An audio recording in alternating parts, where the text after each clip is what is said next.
Então assim, o Heron falou sobre culturas de engenharia. E daí eu queria contar um pouco para vocês hoje sobre como é lá no Spotify. Pelo menos os 13 pontos mais interessantes que eu peguei de lá. São coisas que a gente pode aproveitar aqui, que tem bastante empresas também que podem se inspirar no que eles estão fazendo lá. Eu acho que é uma empresa bastante inovadora. Tem um cara lá que meio que está ajudando a trazer essas práticas novas, que é o Henrik Nyberg. E assim, é um cara fantástico, sempre tem ideias muito boas, tem uns livros muito legais. Eu gosto bastante de acompanhar o trabalho dele. Essas 13 regrinhas, 13 grandes ideias, né? A primeira delas é a seguinte: as regras são boas no começo, mas você tem que quebrar elas quando necessário. Então, por exemplo, um exemplo de regra é quando a gente adota um método ágil como o Scrum, por exemplo. Aí você vai começar no by the book. Você tem alguns papéis específicos que você tem que ter, você tem algumas regrinhas de reuniões que você tem que fazer numa certa cadência, que dura um certo tempo. Isso é muito bom para você começar, porque ele te dá um caminho, né? Mas não necessariamente você tem que manter isso, porque essa é uma forma, o Scrum é uma forma para você conseguir pôr em prática a essência de uma ideia.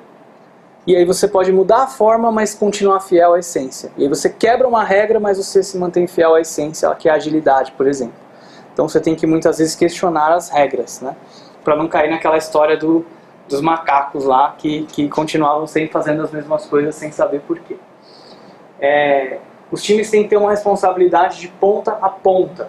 Então isso aqui é bem legal. Em vez de você ter um time que é responsável por desenvolver, aí você tem um outro time que é responsável por testar o que esse outro time desenvolveu, e depois você tem um outro time que faz deploy do que esse desenvolveu e esse testou, você cria um time que cuida do projeto desde a concepção, desde a ideia, desde conversar com o cliente para entender a necessidade até a hora de colocar aquele software em produção. Então quando você tem um time que cuida de ponta a ponta, ele tem muito mais responsabilidade pelo processo todo, né? E aqui tem algumas dicas, né, de ser um time auto-organizável, que tenha menos de 8 pessoas e que tenha autonomia dentro das restrições daquele projeto. Quando a gente fala de autonomia, o time auto-organizável tem um limite, né, dentro das restrições daquele projeto. Às vezes a gente olha para esse tipo de coisa e pensa que é, sei lá, que é autogestão, que é, a gente não quer mais atender esse tipo de cliente, vamos atender esse outro tipo. Ou então, vamos aumentar o salário de todo mundo em 20%. Não é assim que funciona lá no Spotify, mas os times têm autonomia de tomar as decisões técnicas necessárias, desde que essas decisões estejam alinhadas com os objetivos da empresa, com a missão, que foi mais ou menos o que o Heron contou pra gente antes, né? Não é aquele time que para cada decisão técnica tem que pedir autorização para tudo, eles têm autonomia para decidir. Os times têm que ter uma missão clara e alinhada com a companhia como um todo, né? Exatamente para poder fazer sentido com o que eu acabei de dizer antes. Então, por exemplo, do Spotify é fazer o Spotify o melhor lugar para descobrir músicas. Essa seria a missão do Spotify. E aí você pode ter um time que tem uma missão de criar a melhor infraestrutura possível para você fazer teste AB. Por quê? Porque a gente não sabe ainda como é que é criar uma plataforma para ser a melhor do mundo para descobrir música. Então a gente tem que testar, tem que colocar versões diferentes, deixar os usuários utilizarem para a gente descobrir o que funciona melhor. Então isso tem um alinhamento com isso. A gente não pode fazer teste AB só por fazer, só porque é legal, só porque é bacana, mas é porque a gente quer atingir esse objetivo aqui. E todos os outros times, seja qual for a missão deles, tem que estar alinhado com esse objetivo maior da organização. E aqui é interessante o seguinte, né? A gente tem que ser autônomo, mas a gente não pode subotimizar. O que é subotimizar? É você criar uma solução e você pensar em todas as restrições do ambiente para atender melhor a sua equipe, mas muitas vezes criando dano para as demais equipes. Quando você otimiza o todo e não faz otimizações locais, você cria coisas que vão ser boas para você e para todo o ecossistema, para as outras equipes também. Essa que é a ideia. Outra coisa, os líderes devem focar em quais problemas resolver e os times em como resolver esses problemas, né? Então, justamente, você tem uma liderança que vai dizer, você vai fazer assim desse jeito, usando essa tecnologia, nesse prazo, vai fazer essa tarefinha assim, assim, assado, como desenvolver ali, não. A liderança vai pensar mais no o quê, e as equipes vão pensar em como vão resolver. Por isso, justamente, que elas têm autonomia para tomar as decisões técnicas. Depois, evitar perdas, desperdícios, né? É o conceito básico do Lean. Então aqui, por exemplo, cada time é responsável por um sistema. Se você olhar o Spotify, todo mundo conhece o Spotify? Já usou alguma vez? Já abriu lá no desktop? Você tem uma barrinha lateral, aqui tem as suas playlists, aqui você tem algumas funcionalidades, tipo você consegue acompanhar playlists que são criadas pelas outras pessoas, você consegue ver os lançamentos e tudo mais. Cada partezinha daquela é um time diferente no Spotify que toma conta, que faz. E aí tem um outro time que faz o app Android, tem um outro time que faz o app para iOS e por aí vai. Então assim, só que qualquer um pode alterar qualquer código, porque daí se o time A precisa de uma coisa que só vai funcionar se o time B fizer, ele não precisa esperar o time B fazer aquilo para poder trabalhar, ele já pode ir lá e fazer também. Então é uma forma de você evitar aquele desperdício da espera, por exemplo. E assim, desperdício tem muito. Se a gente parar para analisar hoje aqui, por mais eficiente que a gente seja, que tipo de coisa que a gente fez que é desperdício, a gente vai encontrar bastante coisa. Então é uma pergunta que a gente tem que se fazer sempre, né? E eliminar esses desperdícios. Release should be routine, not drama. Então assim, fazer deploy tem que ser uma coisa fácil, normal, que acontece constantemente, simples, né? Não pode ser aquela coisa doída, aquela coisa que os clientes têm medo, que a gente também tem medo, que só pode ser feito, sei lá, às 4h30 da madrugada. Tem que ser uma coisa fácil de fazer, que a gente faz constantemente, né? Não pode ser uma coisa tão complicada. E esse é um grande desafio que muitas empresas têm hoje em dia ainda. Então é importante a gente pensar em arquiteturas, pensar em soluções para que a gente possa fazer deploy com bastante facilidade. Depois, pensar em fast fail em vez de fail avoidance, né? Em vez de a gente tentar evitar falhar, a gente pensa em, se falhar, a gente conseguir se recuperar o mais rápido possível. Depois a gente faz uma reunião de post-mortem para a gente entender o que deu errado e aprender com isso. O grande ponto aqui a gente pode falhar com o tanto que a gente consiga se recuperar fácil, rápido, e aprender alguma coisa para não cometer aquele mesmo erro de novo.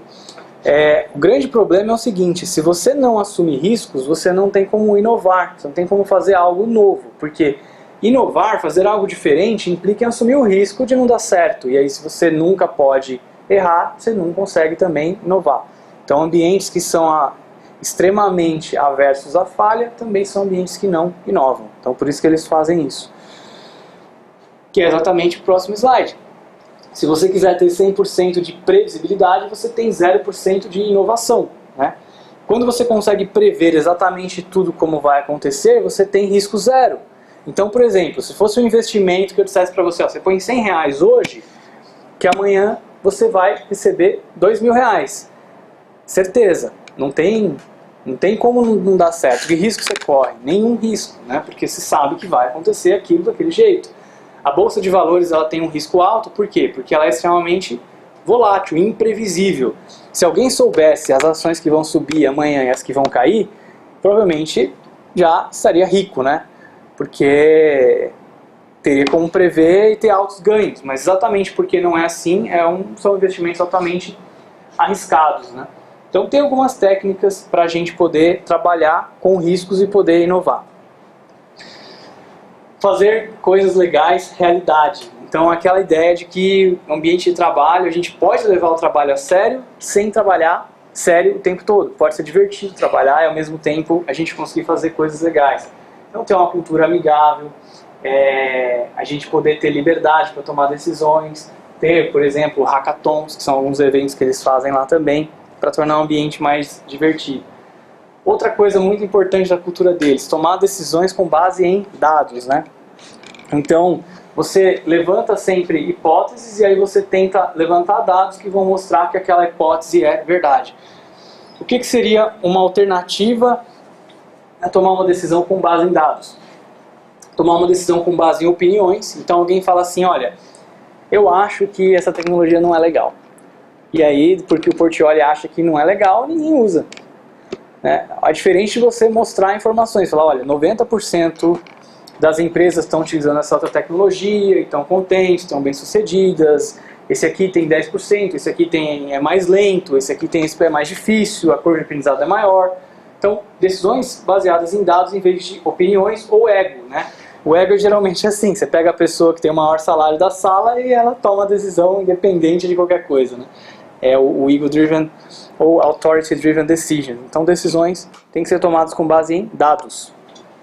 Isso tem a ver com o que a gente já falou antes, a gente ter uma cultura que repele qualquer tipo de desperdício, tem que ser inaceitável. Eu gosto de lembrar isso vem muito da cultura Lean, Toyota, etc. Na Toyota, o primeiro dia do cara quando ia trabalhar lá era assim, o Taiichi Ohno lá, o cara que responsável pela TPS, ele desenhava um círculo no chão e falava assim, ó, rapaz, você que está começando aí, fica aqui, ó, e fica observando como é que funciona a coisa toda aí. E aí, depois, no final do dia, perguntar, e aí, o que você acha que a gente pode melhorar? E se o cara falasse que acha que já está bom, ele não passava. Se ele conseguisse enxergar algum problema, alguma coisa que está errada, alguma coisa que está desperdiçando, aí ele passava na entrevista. Então ele queria criar um cara que tivesse exatamente esse comportamento. Eu tenho um olho clínico para achar desperdício, e aí eu vou atrás de resolver esse desperdício e tornar o processo mais eficiente. Criar uma definição de incrível, uma coisa muito legal. Então aqui são uns exemplos, né? Realmente entregar, não ter bugs recorrentes. Então o que significa incrível para a equipe Taurus, por exemplo, exatamente? Então é isso aqui, essa é a nossa definição. Então a gente tem que trabalhar para conseguir trazer isso aqui para a realidade da nossa equipe. De repente, para a equipe Águia pode ser algo um pouquinho diferente da equipe Taurus, não tem problema.